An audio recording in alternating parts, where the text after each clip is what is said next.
Perek Lamid Beis Amid Beis Amar Lahem Hame Moinam. And as we keep on saying, the Mesechta is one continuous day in the Beis Hamikdash. So if you're, first of all, I don't have it here. I don't have it here. No. You all were admire such a beautiful Nikuda about where the door is to Beis Hamikdash. Remember we were talking about? Lamaisa, it's this door. But you enter in a very funny way. No, it's this door, excuse me. This door. Here, this is the door, yeah? How do you enter in here? You go through here. And then you make a dos, and then you open the door. I'm going to bring you the picture. Found one mission. Yes, that's why if you remember, it said it said Safine. And everyone said, where in the world's a door on the Safine? It's talking about this door. The left side 11, that no one goes in. Correct. Yes, that's a Nakuda. I have one of the Mishnayos finally found that they we're ma'ira this Nakuda, that it's like a funny zach. But okay, I just remember that. But now, Omar Lahem Hami Maina. There will be no Schnitzel Thursday night.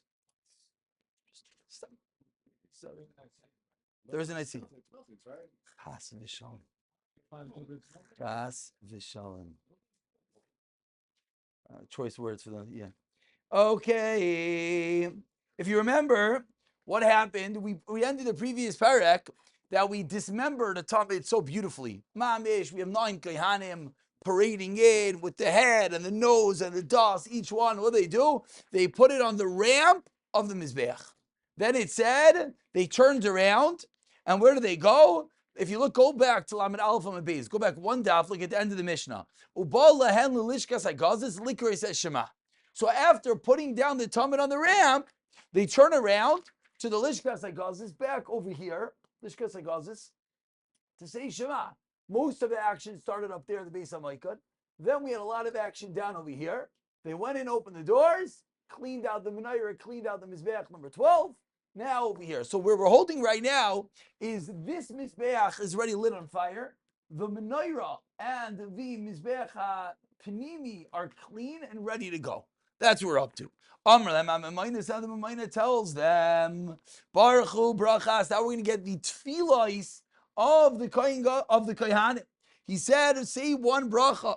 Vein Baruch Hu. They said that bracha karu, and what would they say? They would say Aseres Adibrais Shema v'Hayim Shemaya v'Yomer, and then that's their tefillah. Again, one bracha of the brachas Kriyas Shema. Aseres Adibrais, interesting. Shema v'Hayim Shemaya v'Yomer. Now they're Kohanim. Baruch Hu Esa'am. They say brachas Kohanim. Shalosh brachas. Now they say 3 brachas. Now don't get confused. I made this mistake. First time I read this, I thought it meant the 3 brachas of Shemona Esrei, because we're like in our world of Shemona Esrei. This is the world of Kohen Gadol of Beis Hamikdash, different world. So Baruch Hu Esa'am Shalosh brachas. They blessed the people with 3 brachas. What were those 3 brachas? Emes v'yatziv v'avoida u'berachas Kohanim. Fascinating. It's a good trivia question. What do the Kohanim bracha do they give to the people in the Beis Hamikdash every day? So everyone says berachas Kohanim. No. First emes v'yatziv, then the avoida, which is ritzei. I just made a bracha on ISIS, and then berachas Kohanim. Ubeshabes ma'isivin bracha achas lemishmar yotzei. Special bracha they would say to the mishmar that's leaving. They would switch guards on Shabbos.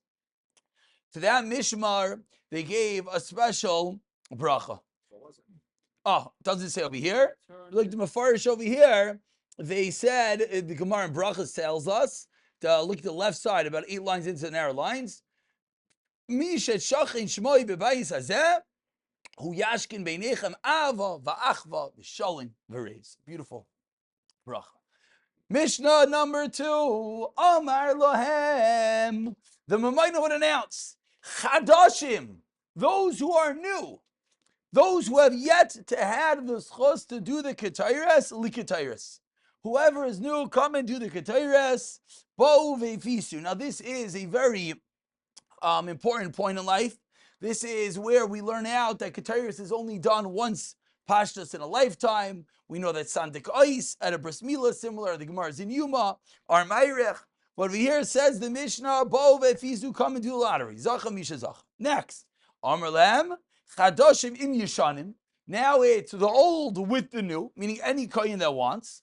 Bo ve'fizu, let's do a lottery to do what? What's the next step of the carbon tamid? To take the tamid from the ramp onto the fire. Mi ma'aleh, who's going to bring up ivarim, the limbs, min hakeves, from the ramp, lim mizbeach, to the mizbeach. Rav Lez ben Yaakov Omer, no. Hamale ivarim lekeves, hu male oisan agam mizbeach. The same 9 kohanim that put it down on the ramp, those are the 9 kohanim that put it on the mizbeach. So, step number 1, davening. Step number 2, a raffle for the Ketores. And maybe a machlekes, if there was a raffle to bring up the items onto the Mizbeach. Mishnah Gimel. Very, I don't want to call it a cute Mishnah. In my mind, it's a little bit of a cute Mishnah.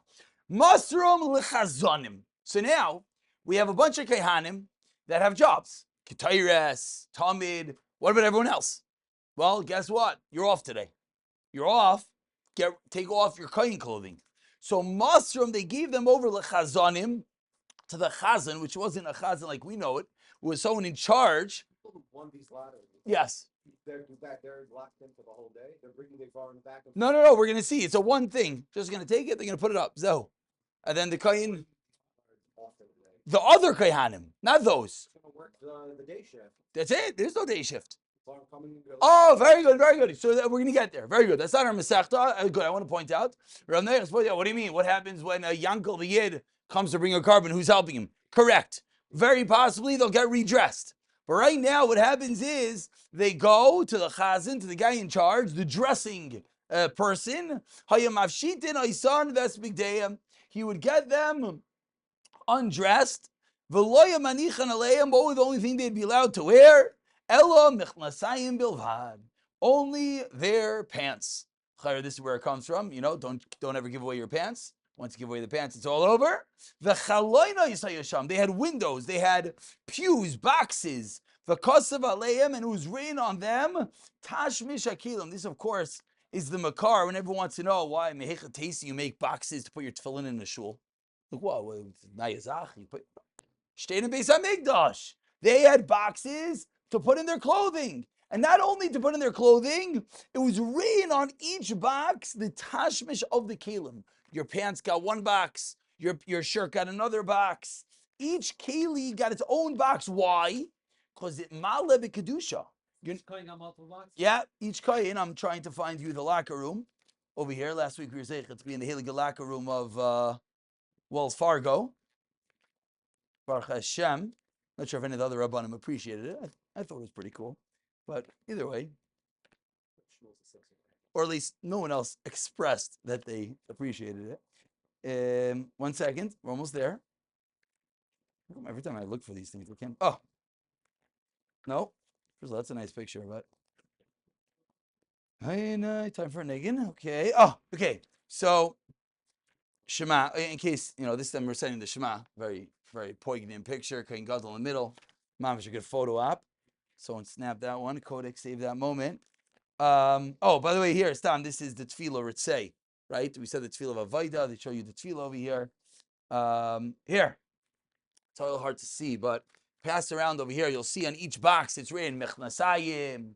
It's written each part of their thing. So every kohen got multiple boxes to put away their clothing. That's why I said it's like a cute Mishnah. It's Kishmak. You're done for the day. You go to your personal dresser. He gets you undressed. Now, when did they take off their pants? Eventually, they took off their pants.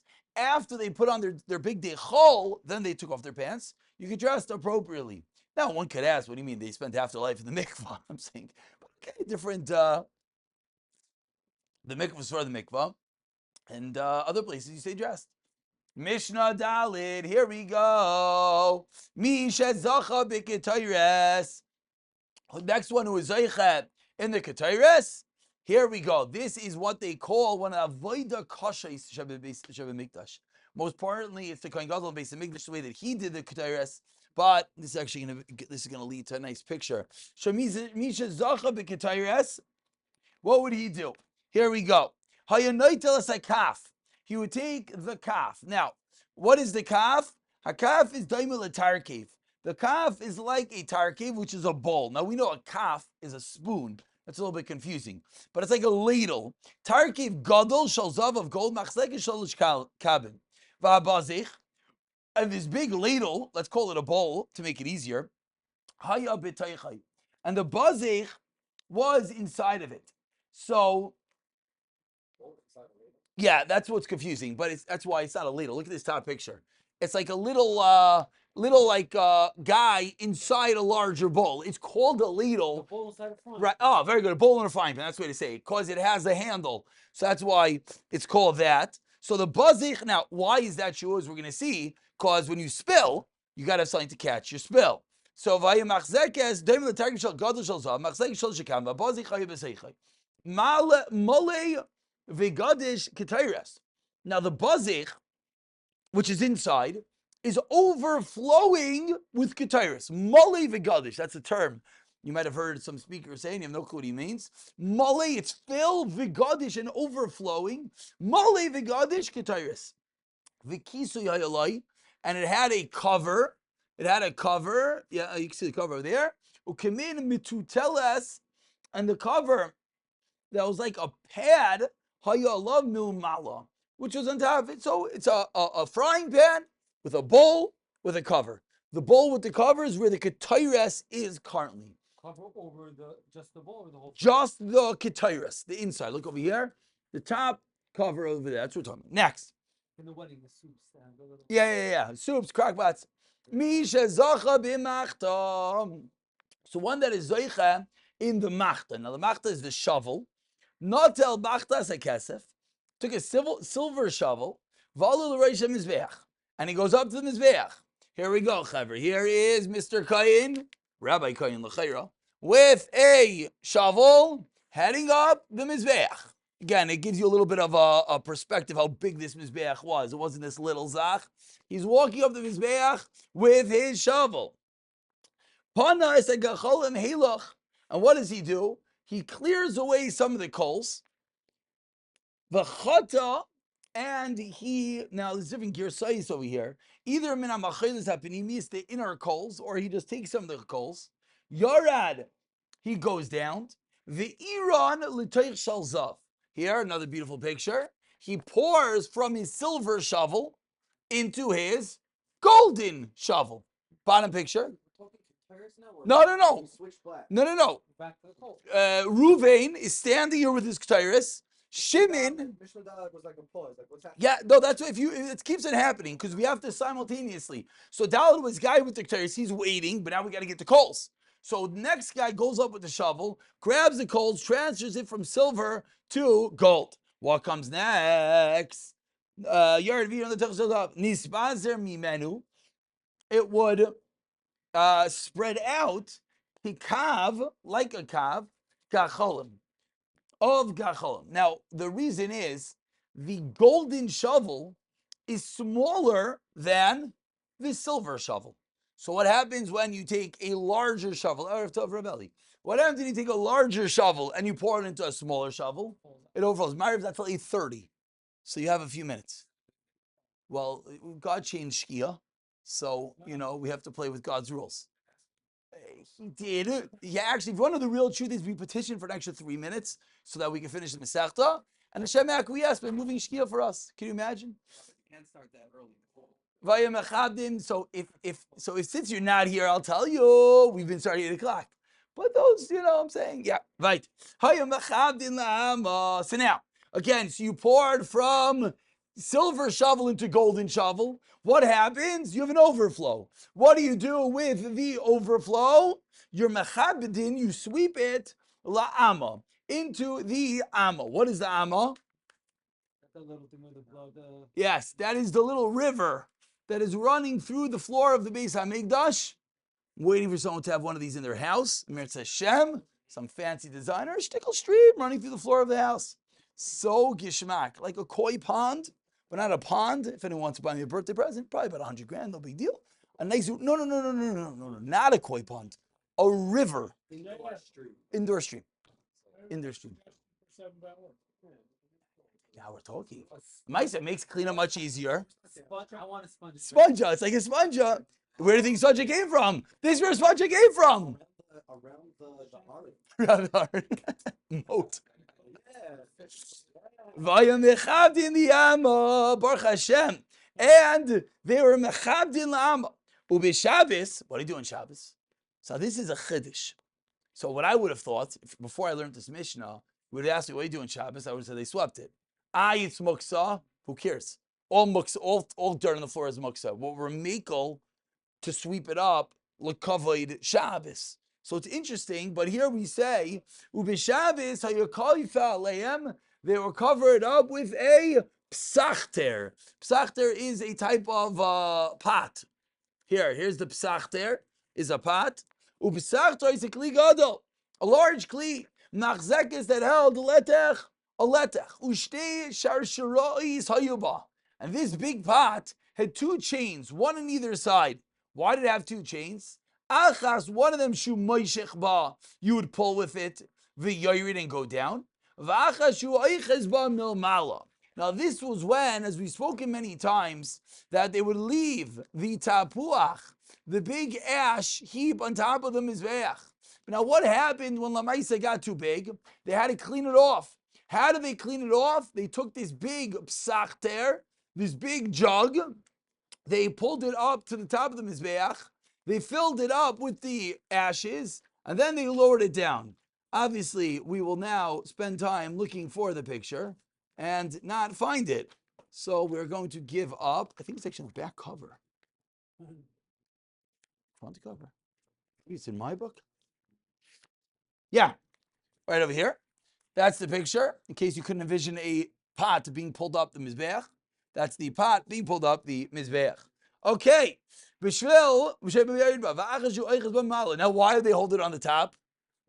Bishvil, little tidbit. If you're ever lowering, your fridge down the steps, so what do Wasserman do? Just give a little push, cold up. No, then it goes through the bottom wall, and like my going down to my basement, the couch made a hole right through the bottom. So the Mishnah tells us not to do that. You hold on to the top of it, bishvil shaloitis galgel, so that it doesn't roll away. So this big pot, one guy holds the rope on top, one guy holds the rope on the bottom, they slowly lower it down. Ushleisha devarim. There are three things. Haisa mishameshes. This psachter, this big pot, that we already learned two of the functions. One, to clean out the ashes. Two, to cover over the ashes when there were extras. Kaifinas and agabi gachalim. The ala sheretz b'Shabbos. They would cover over a sheretz if there was a creepy caller found in the Beis Hamikdash. Shratzim are muksa. So what do? You cover it over with a pot and you leave it there till after Shabbos. Umaridin ba as a dashin, as we just spoke about, they remove the ashes me'al gabe hamizbeach. Okay, we're waiting for two more. Let's get one more Mishnah in. Higiu. They reach bein ulam the mizbeach. They reach between the ulam up there and the mizbeach. Notal echad as magrifa. What happens? One of them should take the magrifa. Now the magrifa we've already spoken about was a shovel or an instrument. We'll see over here it was a shovel. And what would they do with it? Vizarka. And they would throw this shovel. Bein ulam lemizbeach. They would chuck it between the ulam and the mizbeach. And what would happen? It's a metal shovel. Ein adam shalei kol chaveiroi b'Yerushalayim. Gans Yerushalayim, it's probably now, I don't know, about an hour after Neitzah Kechavim. There's a loud boom. All the social media enthusiasts are trying to figure out what just happened. You couldn't hear. Why? Mikol ha-magrefa. From the sound of the magrefa. Ushleisha tvarim haisa mishameshes. And this magrefa had three usages. Is there anyone else coming from Ma'ariv? Okay. Baruch Hashem. Koyin sheshomeas koila. When a koyin would hear the sound of the magrifa clanging, Yodea, he would know she'echav hakoyanim, his brothers, are doing what? Nichnasim lishtach avois. because this is right after the Ketores is being prepared. V'hu ratz, and he would come, uba. Uben Levi and the Leviim Shushamez Kaila Yodea, what would he know? Shachal Leviim Nechlasim L'daber Shir, they're about to come in to say Shir. V'hu ratz uba. V'roish ha'mayimid ha'yamamid es ha'tameim b'shar Mizrach, and they would take all the tameim, all the people that need to be mitar themselves, and wait in the Shar Mizrach. Hadron aloch Omer Amamayna. Tomorrow night, Emir Hashem, we will finish up that last two parakim or small mishnayis. We have 7 mishnayis left. B'siyata d'shmaya tomorrow night. See Thursday 9 o'clock.